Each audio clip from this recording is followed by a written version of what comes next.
Овде нема воздржани. Има само за и против. Се отвараат деликатни прашања, а се бараат конкретни одговори.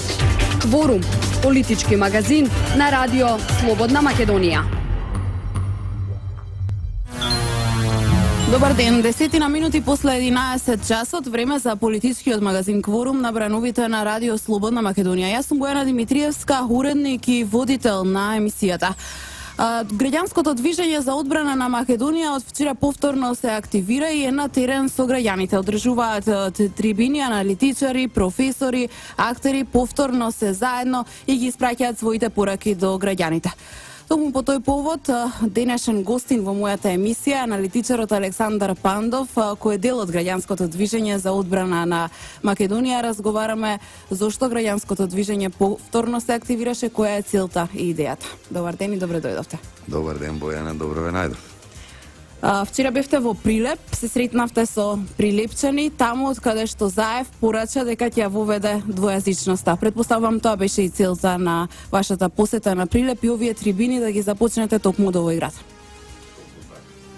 Да посетам Бојана пред 2-3 дена кога беше веќе Зоран Заев таа изјава првично во една интернетна телевизија за да се дообјасни човекот во Прилеп, токму во градот Херој, градот кој што има дадено ред, најголем број на народни херои во Република Македонија, градот кој што го има дадено првиот председател Методија Андонов Ченто, се најде за луѓето каде што градот кој што даде најголем број на жртви за време на војната 2001 година. Зоран Заев се најде за повикан токму во тој град да се дообјасни дека таму треба да има двојазичност. Ние, тргнувајќи од таа политика и таа изјава негова, заклучивме дека најдобро место за почеток на нашите трибини е токму Прилеп. Ако може да објаснам, значи, дом како граѓанско движење и во минатото, кога почувствувало дека одредени политики ја дестабилизираат државата, кога одредени политики кои што ги водат политичарите прават тоа да народот и луѓето се чувствуваат несигурни, ние се доживуваме за повикани токму преку трибини, преку непосредни контакти со граѓаните да ги објасниме тие политики што значат. И нормално сега сакавме да им објасниме на прилепчани што значи двојазичност, воведување на двојазичност на цела територија на Република Македонија. Па ако ми дозволиш, јас веднаш би поминал на конкретното што беа пораките, односно што би значило според нас таа двојазичност. Тоа значи дека ако некој човек во Прилеп повика брза помош и почнувајќи од операторот на брза помош, ако се погоди да е албанка или албанец, им прозвори на албански јазик, тие ќе мора да знаат да одговорат на албански јазик, ако не нема да можат да се пошалат за својот проблем кој што го има. Ако возејќи на кај Скопје или на кај Битола или не е важно на каде, ги стопира сообраќајна полиција и ако полицаецот по случај на нештата е албанец им прозвори на албански, они исто така ќе бидат должни да знаат да му одговорат на полицаецот на албански јазик. И ред на работи кои што сето тоа го повлекува. Практично, значи, гледано. Дополнително, што јас не можам никако да ја гледам таа изјава на Зоран Заев единствено така одвоена како двојазичност, кое што он, да подсетиме, пред неколку месеци уште на една косовска телевизија ја најавуваше дека он нема никаков проблем, нити е против тоа да има двојазичност на цела територија на Република Македонија. Таа е изјава која што јас тесно ја поврзувам со одреден број на претходни изјави, пред се на Љубомир Фршковски, кој што предлага да имаме албанец премиер, односно ротирачки премиери да имаме на секоја година или две, како тоа веќе он го замислува, дека нивната медиумска перјаница, собственикот на Слободен печат и Плюс Инфо, Бранко Геровски, исто така во тој контекст заговара федерализација и дека ова последново со двојазичноста, искажана од човек кој што на повеќе пати има јавно кажувано дека нема никаков проблем со тоа да ја свитка кичмата, да направи промена на името Република Македонија, со самото тоа промена на нашиот идентитет, на јазик, на култура, на се. Така гледано ние чувствуваме дека имаме голема опасност во ликот и политиките на Зоран Заев и на сите тие поддржувачи, кои што не се во мал број, а пред се тоа се од структури од СДСМ и платеничката структура на Сорос. Имавме трибина со луѓето, таа трибина помина во одлична атмосфера, луѓето за цела среќа во Република Македонија поради мака многу добро ја познаваат политиката и ги пресретнуваат и ги разбираат овие политики кои што ги води сега Зоран Заев. Ваквите трибини, како што каже и ти, не планираме да застанеме само во Прилеп, него во сите поголеми градови во Република Македонија. Во наредниот период имаме намера да ги посетиме и да одржиме вакви трибини. Во помалку повеќе истиот состав кој што и во претходното сме настапувале. Така. Интересна е оваа тема за двојазичноста која ја најавува опозицијскиот лидер Зоран Заев, која е неговата цел и дали на ваков начин ќе може да освои поголем број на албански гласачи. И разговараме веднаш по краткиот блок реклами. Почитувани слушатели, останете со нас. Кворум, политички магазин на радио Слободна Македонија. Повторно сме назад во студиото на Радио Слободна Македонија. Го слушате политичкиот магазин Кворум. Јас сум Бојана Димитриевска, мој денешен соговорник е аналитичарот и дел од граѓанското движење за одбрана на Македонија Александар Пандов. Како што кажав и во најавниот дел, граѓанското движење за одбрана на Македонија е повторно на терен, одржува трибини. Вчера аналитичари, професори, актери беа заедно со прилепчани. Таму Заев ја каже својата идеја која претходно, како што кажавте и вие, ја најави за еден портал.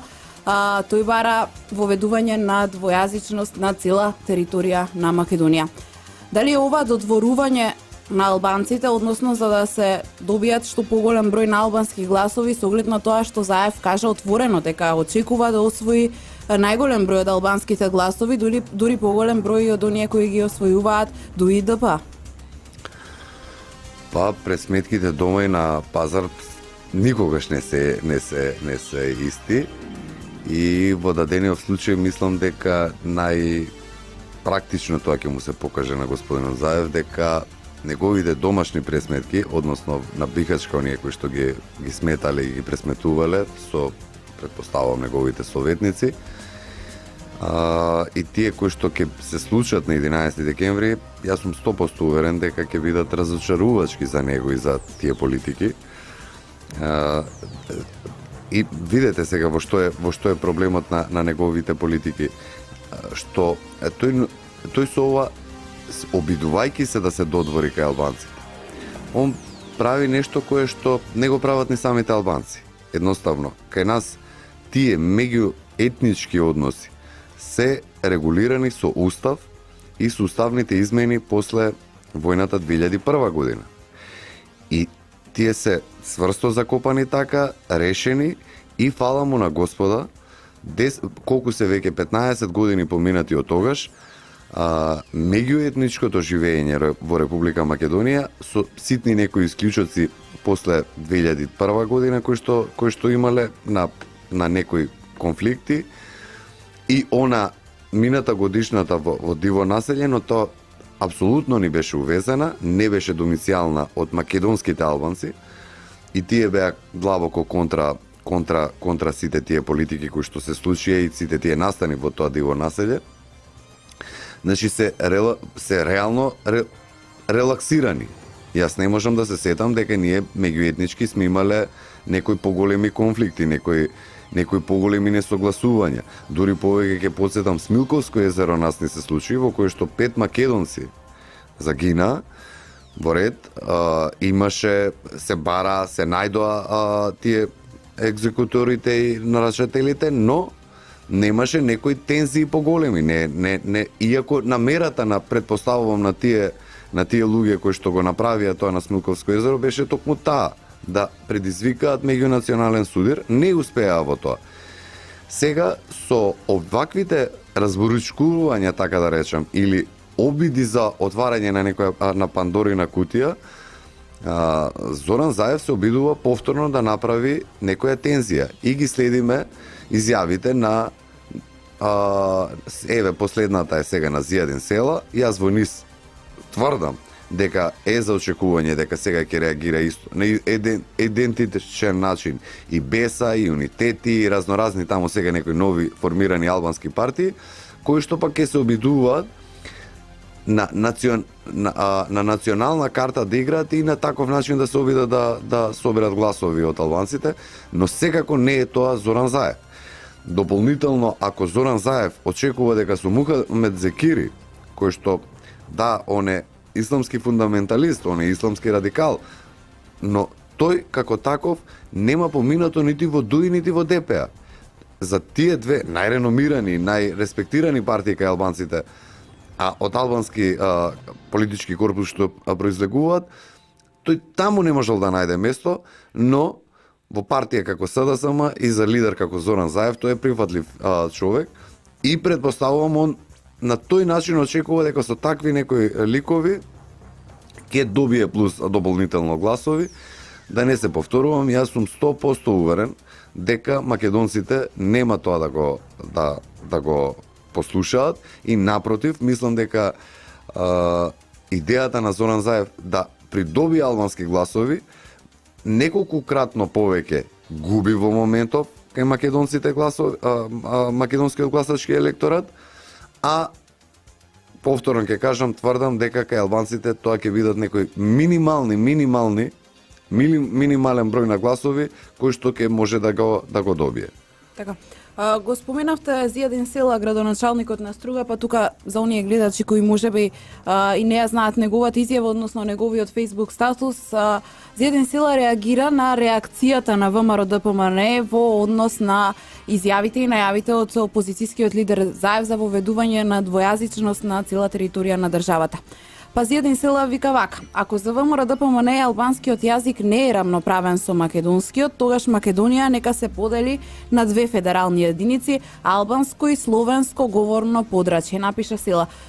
Голем број лавина реакции предизвика најавите на Заев, има и такви кои го поддржуваат неговиот став, тоа се особено помалите албански партии, но има и такви кои, еве да кажеме, Демократската унија за интеграција, тоа го прифати иронично кога Заев кажа дека ќе усвои поголем број на гласови од нив и кажа нека му е со среќа. Нормално пред избори е, секој се бори за глас повеќе, се прават комбинаторики, што можеме да очекуваме во следниот период со оглед на тоа што сме на 3 месеци пред избори, што можеме да очекуваме од владеачката ВМРО ДПМН, што од опозицијската СДСМ, од првите луѓе на овие партии, како ќе настапуваат во ова предизборие. Секако споменав, борба за глас повеќе. Бојане, секогаш кога некој ќе се обиде националистички да настапува во Република Македонија, сега после поготово 2010 година, тој човек има премногу кратко паметење и тој дефинитивно човек не е за политика. Едноставно, краткото паметење кај него не научил една многу важна лекција. Јас ќе потсетам дека на изборите 2009 година како кандидат за председател излезе, ќе ме потсетиш, албанецот како се викаше, министер за здравство, што во која година се извинувам уште? 2009 беше, 2009. Мислам дека и неважно име. Ќе потсетиме подоцна во емисијата, така, името е, се обидував да го најдам као файл, никако не можев да го повикам, но господинот доби некаде 140-50 илјади гласови. Со сигурност тврдам дека немал дел од тие гласови беа и на македонци, и на разноразни, пошто не сме само македонци и албанци во Македонија, и на разноразни други националности. Но, како кандидат, он тогаш говореше... Се извинувам, Имер Селмани. Имер Селмани, токму така. Господинот Имер Селмани тогаш настапуваше како под македонски кандидат, подразбирам, како македонски државјанин и како човек кој што се наметнува за функција од македонски позиции. Председател на сите граѓани да биде, значи и на македонци, и на албанци, и народот и граѓаните го препознаа како новиот Обама на Македонија. И пак е повторам, доби 140-150 илјади гласови, што за албански кандидат е одлична бројка. Одлична бројка. Сега, година-две подоцна, што му текна на човекот, излезе на избори со собствена партија и настапуваше тврдо националистички од типот ќе ја препрочитуваме историјата, ќе правиме нов Охридски договор, ќе правиме ова, ќе правиме федерализација, не знам ти што се нема да правил, ни 10.000 гласови не доби неговата партија Бојана. Значи, таа политика, нити кај македонци, мислам дека уште помалку кај албанци, поминува. Никој веќе во Македонија не сака да се тепа и неќе да се расправа. Едноставно, луѓето сакаат да живеат подобро, сакаат подобар стандард, сакаат подобар живот. Ке дојдам, значи, околу тие националистички политики, така да и Зијадин Села, и, како се вика, и Зоран Заев, и сите тие такви ликови, они слободно нека лицитираат и нека си надаваат со такви националистички политики. Јас те уверувам и ги уверувам и гласачите дека тежок дебакл ќе доживеат секој еден во Македонија во 2016 година, кој што ќе се обиде на таков начин да победи на избори. А ќе победи кој? Тој кој што ќе понуди најдобра програма, кој што ќе понуди број еден прашањето кој што ќе го решава, а тоа е намалување на невработеност. Тоа е број еден прашање. Подоцна 5 скали одат надоле, па можеме да говориме за подобра инфраструктура, за подобро здравство, за подобро образование, за подобра безбедност, за сите останати прашања, но тие се неколкукратно подоле. Најважното прашање во моментов кое што го засега секој еден македонец е прашањето на подобар стандард. Ние живееме во 2016 година, гледаме каде, како и како живее светот, каде како живеат современите земји и нормално е да сакаме и ние така да живееме и нормално е да сакаме да не водат политичари кои што ќе тежнеат и ќе работат 24/7 кон тоа да стигнат. И сега ако правиме споредба, ние официјално не се почнати предизборните кампањи, нели почнуваат, не знам законски како е 20-30 дена. Но тоа да појасниме што значи почеток на изборна кампања. Тоа значи дека во тој период од 20-30 дена пред изборите ќе почнат билборди, ќе почнат реклами, ќе почнат оние предизборните митинзи по градовите, нели со целата партиска иконографија. Иако битката почнува многу порано. Али битката не застанува никогаш. Значи, ние не можеме да кажеме сега дека е почнато ВМРО во изборна кампања.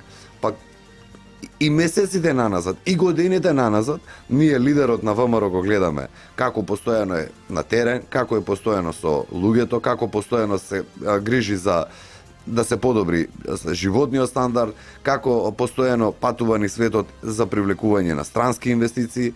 Значи, секојдневно ние и денес подеднако истото тоа го гледаме. Најавување на нови инвестиции, најавување или завршување на некои ветени работи кои што биле во 2014 или претходно. И од друга страна, и дополнително што треба да се потенцира, а тоа е она изборна програма која што веќе беше најавена за изборите во април или јуни, а со сигурно што знам и тврдам дека ќе биде најобемната и најзахтевната изборна програма која што некогаш досега во оваа плурална Македонија некоја партија ја понудила на граѓаните.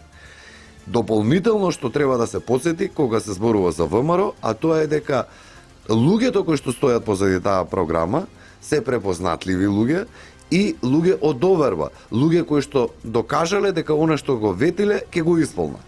И еве да споредиме другата програма, односно немаме што да споредиме. Од друга страна, имаме некои памфлети од типот ќе дадеме за гарантирана плата од 20.000, а ако прашате кај Заев во фирмите, платата изнесува 10-11, преку сила 12.000 денари. Со задоснување ја добиваат вработените. Истиот тој човек сега на останатите граѓани им нуди дупло поголема дека ќе земале. Он тоа прво нека си го направи во собствените фирми. Значи немаме никаква изборна програма од страна на СДСМ и ЗАЕВ, немаме никаква платформа, немаме луѓе кои што тоа, ако Мухамед Зекири му е кадарот кој што сега нас треба да не прави сигурни дека тоа што ќе го говорат ќе го спроведат, алал нека му е на ЗАЕВ и како такво, како немање на изборна програма, како немање на луѓе, јас и само така ја доживувам овие последни очајни обиди за допаѓање на албанците. Претпоставувам дека тој веќе верува кај македонскиот електорат дека нема што да бара и сега бара гласови кај албанците.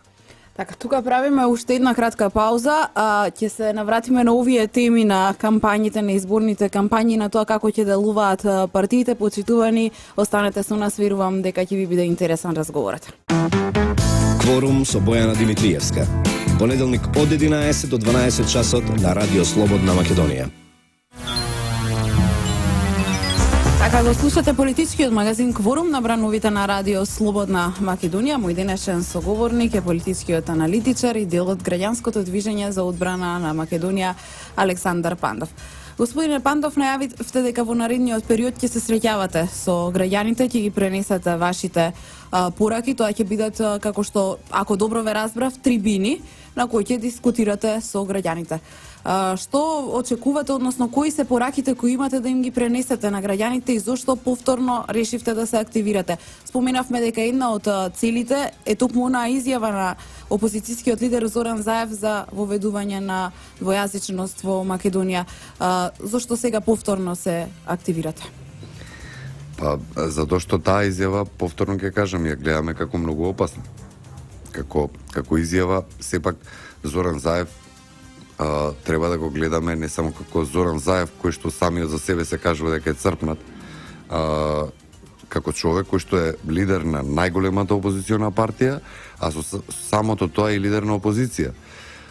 Дополнително што таа изјава не е само тресната онака од Заев, туку го читавме, сега можеме да го слушнеме и нивниот генерален секретар дека ја потврдува таа изјава. Како се викаше заменичката Шекеринска исто така потврди дека тоа ќе биде дел од нивната изборна програма, односно по настапите нивни дека безмалку тоа главна изборен дел ќе им биде намигувањето на албанците како гласачи.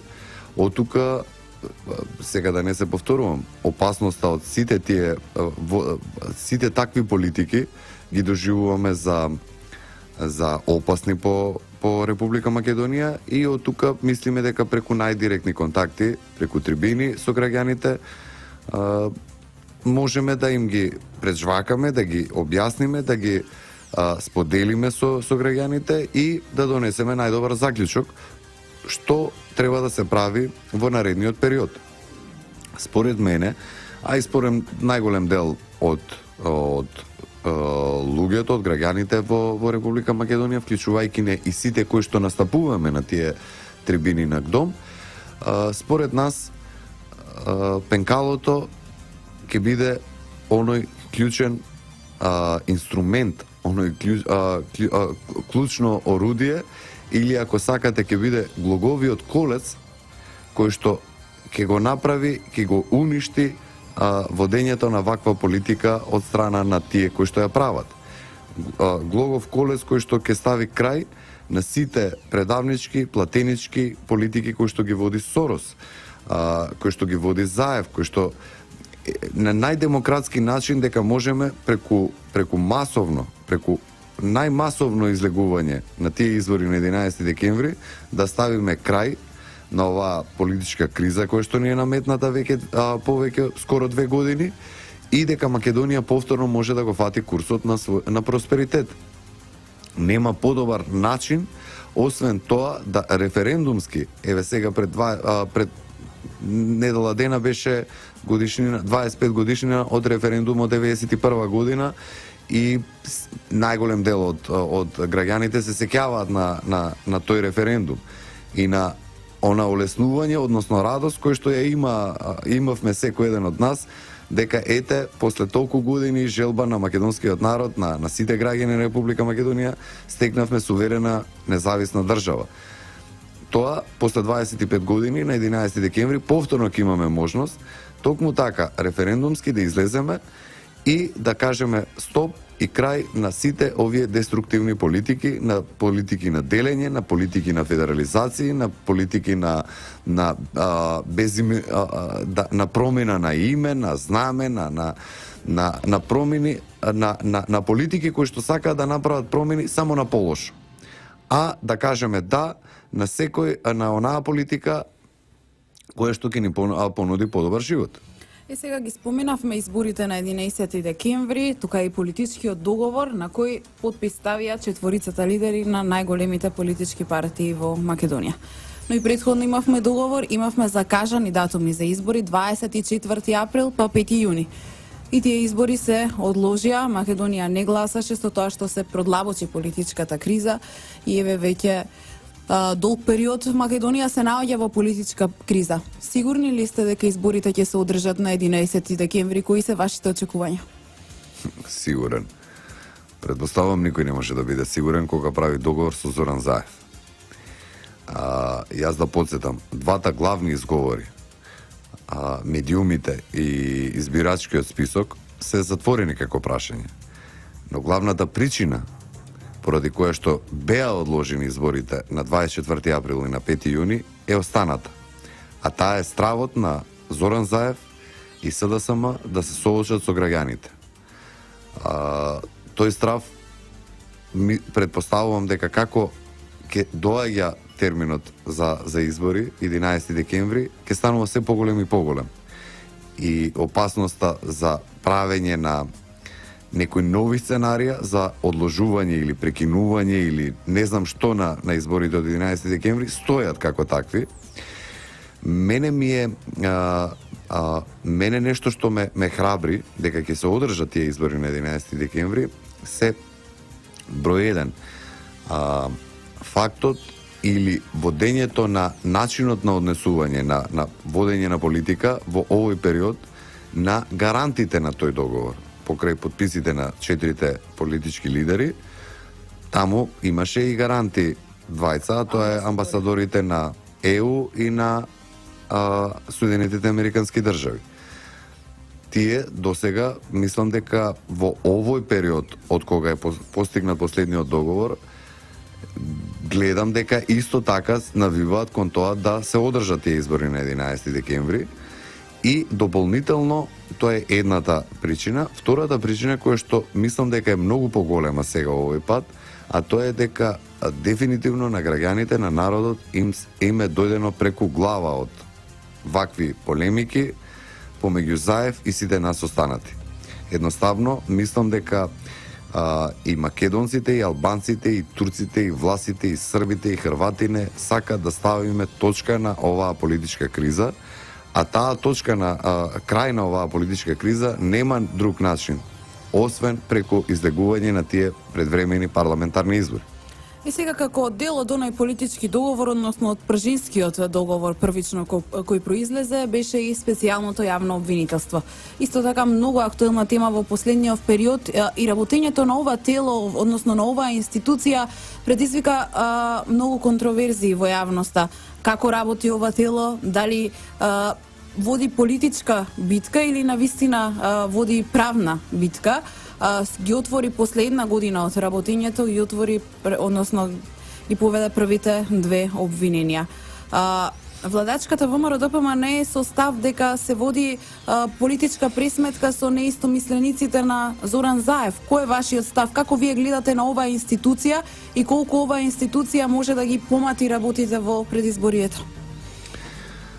СЈО, за жал, после година дена покажа и докажа дека прерасна во една партиска експозитура, во еден партиски огранок на СДСМ и дека таа институција СЈО функционира со директни наредби на Зоран Заев. Тоа имавме практично можност на повеќе пати да го видиме, да Зоран Заев и неговите поддржувачи ги најавуваат акциите на СЈО, веќе наредниот ден СЈО да ги спроведува тие наредби. Имавме можност во минатиот период да станем, да видиме дека во тоа СЈО покрај оние специјални обвинители кои што се вработени уште десетици и десетици луѓе, но единствениот клjuč како биле вработувани биле или партискиот или роднинскиот клjuč на роднински поврзани со веќе тие специјални обвинители таму, пред се со Катица Јанева. Имавме можност во овие година дена да видиме разноразни театри и циркуси на оние пресконференции кои што излегуваа специјалните обвинителки. Видовме дека тие пресови на нив им служат безмалку како партиски пресконференции. Пресконференции на кои што ќе акцентираат и стриктно ќе таргетираат одреден број на луѓе, а пред се тоа се луѓе кои што се во најтесното раководство на владеачката ВМРО. Она што не го видовме, а што сите очекувавме да го видиме, е одавна да се расчисти со тоа кој во Република Македонија прислушнувал, за чиви интереси, дали имало мешаност на странски служби, под чија команда работел Зоран Верушевски, колку точно од тие разговори биле, што содржале тие разговори. Ништо од сето тоа ние немаме сега како информација. Ние имаме некои податоци дека биле наводно некои 500 и нешто илјади разговори, дека тие разговори се предадени, но немаме ние изворот на, а тоа е најважното, нели? Еве сега имаме актуелни исто такви протечувања на што на мејлови, што на разговори во најдемократската држава на светот, тоа е Соединетите Американски држави, и при тоа ние гледаме дека по нивниот пример дека не е важна содржината на тие мејлови кои што кореспондирала господјата Клинтон со нејзини соработници, туку од каде потекнуваат сега тие мејлови? Ќе дознаеме ли некогаш? Јас сум 100% уверен. Јас сум 100% уверен заради тоа што, да подсетам, има еден обвинет кој што го има признаено делото и кој што има стриктно, многу прецизно посочено од кого ги добивал наредбите и за чиви интереси тоа го правел. На основ на тој доказ едноставно нема каде да бега Зоран Верушевски. Он може да се крие до 11 декември, предпоставам дека тоа така ќе биде. Но на крајот од денот и тој мандат на тоа специјално јавно обвинителство е со мандат од година и пол. Ако тие не ја завршат работата, тогаш основното јавно обвинителство ќе ја заврши работата. Тоа се дела кои што не застаруваат едноставно. И нити Зоран Верушевски, нити Зоран Заев не може да избегаат од она кое што го направиле. Зоран Верушевски тоа што прислушнувал за собствени чиви интереси, тоа во судската постапка ќе се докаже порано или подоцна. А нити пак делото на Зоран Заев, а тоа е да оценува на најмафијашки начин, да со тие разговори оди и го оценува државното раководство, поточно премиерот во тоа време, господинот Никола Груевски.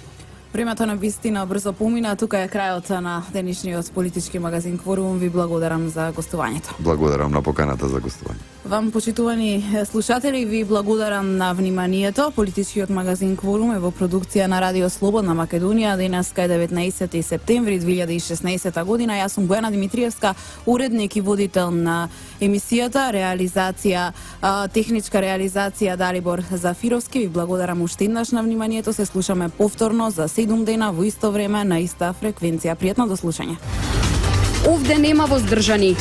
Има само за и против. Се отвараат деликатни прашања, а се бараат конкретни одговори. Кворум, политички магазин на Радио Слободна Македонија.